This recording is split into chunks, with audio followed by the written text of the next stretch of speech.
Oke.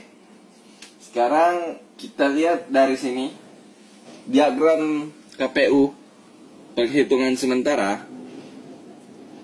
01 nilainya 57,29%, sedangkan Bapak Prabowo 02 42,71%. Kita mau hitung ini apakah persentase diagram ini benar atau bagaimana?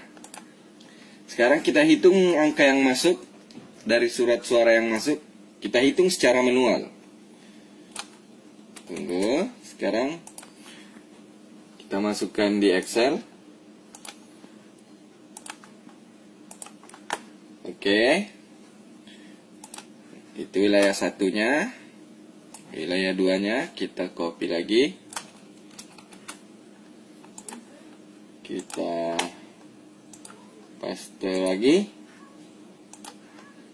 Nah, semua wilayah sudah masuk. Sekarang kita total di bawahnya untuk masing-masing calon sama dengan sum. Oke, kita ambil dari atas ya, mulai dari Aceh. Oke.